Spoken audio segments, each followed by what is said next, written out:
guys, so I'm here to do week 31 of my pregnancy update. It's getting a bit more scary now because obviously there's only 9 weeks left until my due date. As you can see behind me, we have everything set up. We've just got baby stuff literally everywhere, it's all over the room. There's no room to move at the minute because there's that much stuff, baby stuff lying around, and I've just realised that I look really bold here, but it's not. It's where I need to dye my hair. I measured my belly and it measured 38 inches, which means I've grew an extra ½ inch, which is nice to know that she's still growing. She's definitely getting bigger. I'm definitely getting bigger. I can definitely feel it. I weighed in at 139.4 pounds, which means I've put on a pound in a week. I think roughly altogether I've put on about 15 pounds so far, which isn't too bad. I know people that have put on a lot more weight than that, so I'm quite happy with 15 pounds. That's fine with me. There's that. Symptoms. Symptoms have been a bit hit and miss this week. Well, not really hit and miss. They're either there full blown in your face, or there's nothing. I feel perfectly fine. So like, I'm either extremely tired or wide awake. There's no sort of in between. It's either one or the other sort of thing.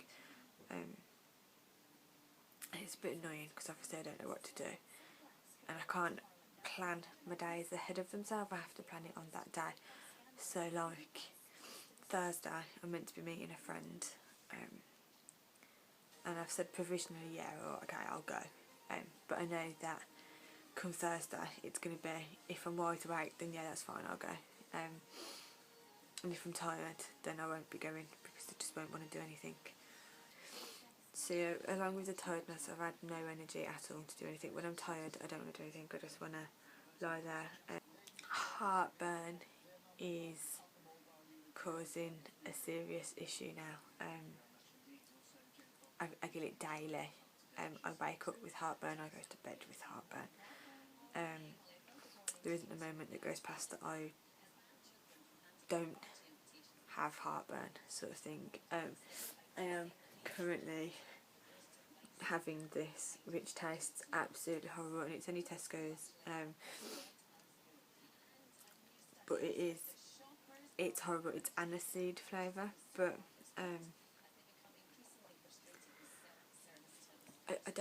I normally like aniseed, but it doesn't taste like aniseed, it tastes like licorice, and I don't like licorice, so it's really horrible. So I've just put it straight in my mouth and swallow it as fast as I can, or sometimes I can't swallow it and it just sort of lingers in my mouth, so the taste lingers and it makes me feel sick. So as well as the heartburn making me feel sick anyway, I have this making me feel sick at the same time, so it's like extra sickness, and it's not very nice. But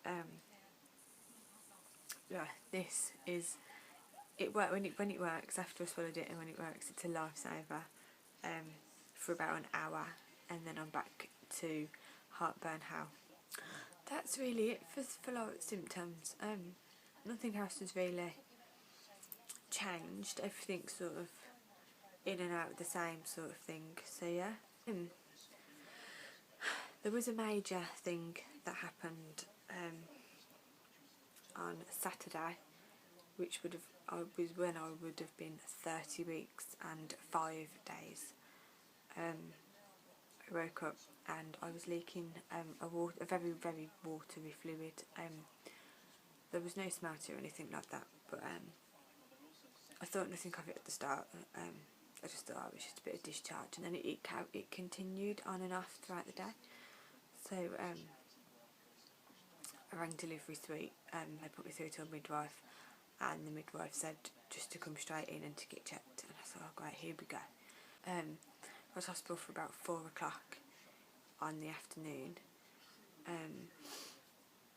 First got seen at about half past 6, so I was there for 2 hours. I was sitting in triage for 2 hours before I even got seen, and they took my blood pressure and had a feel for her and listened to her heartbeat. Apparently blood pressure was fine. They didn't tell me what my blood pressure was, so I don't know, but apparently blood pressure was fine, and they told me that she was head down, so like she's physically redder, in a sense, but yeah, she's head down. She had her back on my left side, and her foot was, she had one foot up here, up in my left ribs, and there's a foot sort of over this way towards my right ribs, and apparently she had a strong heartbeat, so that sort of calmed me down a little bit. I mean, I was in hysterics. I was so nervous about what was happening. So yeah, and then after they checked that, they said that we had to wait for a doctor to be checked over by the doctor as well. So we went back to the triage waiting room. 9 o'clock rolls around and we finally get seen by the doctor. So bearing in mind we'd been in there since 4 o'clock, we finally got seen by the doctor at 9. So we got in there, and they took my urine sample and they said that that was fine. They measured my uterus. They didn't really say anything about my uterus or anything like that. They listened to her heartbeat again, and then they put me on the monitor things. So I've got these little stretchy elastic things now, which smell like hospitals and they stink. But they put me on the monitors, and I was on the monitors for 15 minutes to start with. And then she came in, she kept me on them for an extra 5 minutes, so I'd been on them for 20 minutes. And then I had 4 Braxton Hicks while I was on the monitors. So she kept me on the monitors for an extra 15 minutes, so I've been on the monitors for 35 minutes in total. And she didn't tell me anything, she wouldn't say anything. Yeah, she kept me in the dark pretty much, and then we had to go back to the waiting room and wait for another doctor. And at 10:30 we got seen again. Yeah, at 10:30 we got seen again, and he done an internal check with the spectrum, whatever it's called, I don't know, speculum or whatever, just to see if it was my waters, and he said that normally if it is your waters, when they put the speculum, whatever it's called, thing in, there's a gush of water that comes out. He said there was no gush, so he said his conclusion was he wasn't sure what it was or where the water was coming from. It could have just been a leaky discharge, a very watery discharge, but he wasn't sure, so he said just to keep an eye on it, and if it was to get worse or gush out or anything like that, then obviously to go straight back in. But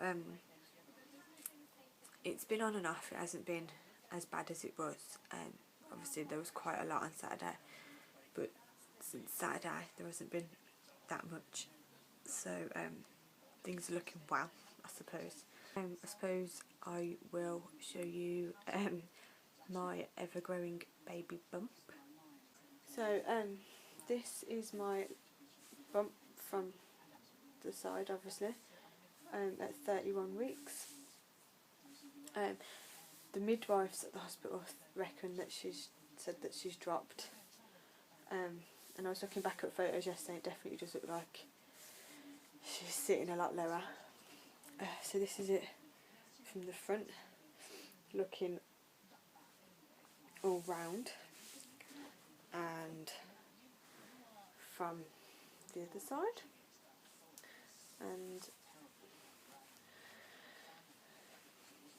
this is my belly. So if you, I don't know if you can see, but if you compare it to like when I was 29 weeks, she's definitely dropped, because I did have a high bump and now it's feeling very low. From the front and from the side. So that's it for this week. Thanks for watching. I know it's been a bit of a long one, but yeah, thanks for watching, and I will see you guys soon. Bye.